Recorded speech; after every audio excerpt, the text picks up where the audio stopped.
gabi pag-usab, mga angkol o mga ante. Tuguti na sabgon ninyo mga ina sa tagkatahuran ni mga orasaha sa mga kagwang nagaduka karon. Kapag ikaw inaantok, alika kay akong Lucy, yun ay makigol.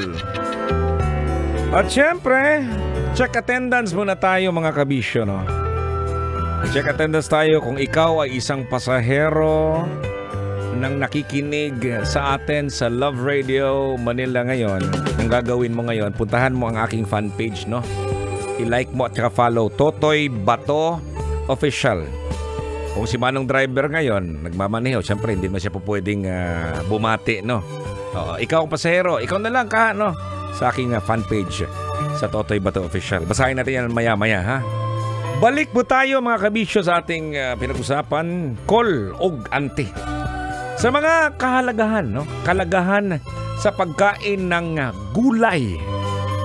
Ayan, tulo ka oras tang nagtuki-tuki kabahin ni ini, mga angkol, no? Ang importansya sa pag-og ot. Lami omon ang ot. Otan. Kala mo kung ano, no?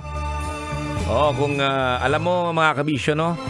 Kung bisan unsa nga lang ang atong omon nga mga utan, sureball, gwapo o gwapa. Pero kung tutusin na mga angkol, no? Kung lahat lang tayo kumakain ng gulay, sigurado yan walay problema, no? No problem. Walang problema sa ating katawan, no? Atong lawas, dili lawas og aliwas. Di pod lawas og wangkig. Yung katawan natin magiging okay pas alright kasi nga balanse. Kumakain ka ng kumakain ka ng karne, isda, kumakain ka rin ng gulay. Kumbaga may choice ka, no? Ayan, no? Pero alam mo mga kabisyo, wala na yung mga tigkadiguangan, no? Paano mo malalaman pala, angkol og ante, na yung kausap mo medyo may edad na, matanda na? Pag gumaganon yan. Alam mo, nung dati, kami, ayan, binisayon ako, no? Kaibaw ka kung kami kaniadto, ganito kami. Di ba? Halimbawa na lang ito. Alam mo, dati kasi, wala kaming choice kung ano yung hinahanda na mga magulang. Di ba, Kol? Mga ante, no? Kung ano yung inhanda, halimbawa, may gulay lang, ampalaya, okra. Matututo at matututo ka rin kumain. Kahit sabihin mo, ayokong kumain. Parang alaga mo ng aso ngayon. May aso ka ngayon na hindi mo siya binibaby. Kung ano yung hinanda mong pagkain siguro, meron kang grind na gulay na carrot siguro, kaya anong klaseng gulay. Kung ano yung hinahanda mo, pag hindi siya kakain, wala, magugutom siya, di ba? Ganon lang yun. Kami dati, wala kaming choice mga kabisyo, Kung ano yung hinanda sa amin na gulay, may mga kakilala nga ako kahit nga malunggay, Diba? Lumulutang yung malunggay sa bowl. Sa bowl naman. Hindi toilet bowl. Sa lagayan ba? Hindi yan kinakain. Winawahing yan, wahing. Kasi hindi ko makain ng malunggay. Pero ngayong tumanda na, tsaka na, napipilitan na talaga, no? Lamig ang Lucio na kigol. Kumbaga, walang choice. Pero ang mga bata ngayon, mga kabisyo kasi, may choice Kung ano sila, magpapadeliver sila sa Lalamove, o Grab Food ba? Or pwede rin naman Food Panda, kung anong gusto nilang kainin, di ba? May pera sila ngayon Kami dati, 5 duling, way diyot. Yung pera nga Ito ang kalagahan ng piso dati, no? Hindi mo makikita na kahit saan-saan yung mga piso-piso dyan. Lahat na pag nakakita ka ng piso, ilalagay ka kagad sa bulsa. Pero ngayon, yung piso nasa bintana, nasa gilid ng washing machine, hindi pinapansin, di ba? kung baga, dati kasi, wala tayong ibang choice, no? Tsaka ngayon, marami na. Kaya, payo sa ating mga magulang, sa mga ginikanan na nakikinig ngayon, kung di gali mukaon ng imong anak, kung hindi kakain ng gulay, ang gawin mo, ano? Tama ka. Lucio ng kigol. Okay, no, oras na pong batiin natin siguro yung mga nakatutok sa atin, yung mga nakikinig sa atin dito sa Love Radio Manila, no? Dito sa aking page, saka kung basahon ha, sa Totoy Bato Official. Ayan na.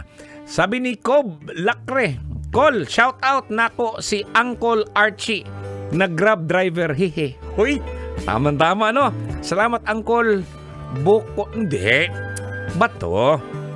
Si Jack here. Ayan. Hello Jack, maraming salamat sa nakatutok at mabuhay ka. Ayan. Okay no. Ano to? Sabi ni Leonard Sakdalan, baguhay sa Laguna, pag abot palit sa tindahan og tinapa sardina sa Bisaya. Unya smoke fish man di ay sa Tagalog ang tinapa. Kulira wag yun mi kasinabot sa tindira. Anak ko, sorry auntie kay bagong abot lang ako sa Luzon. Gikan Mindanao kaya naglibog pa talaga ako.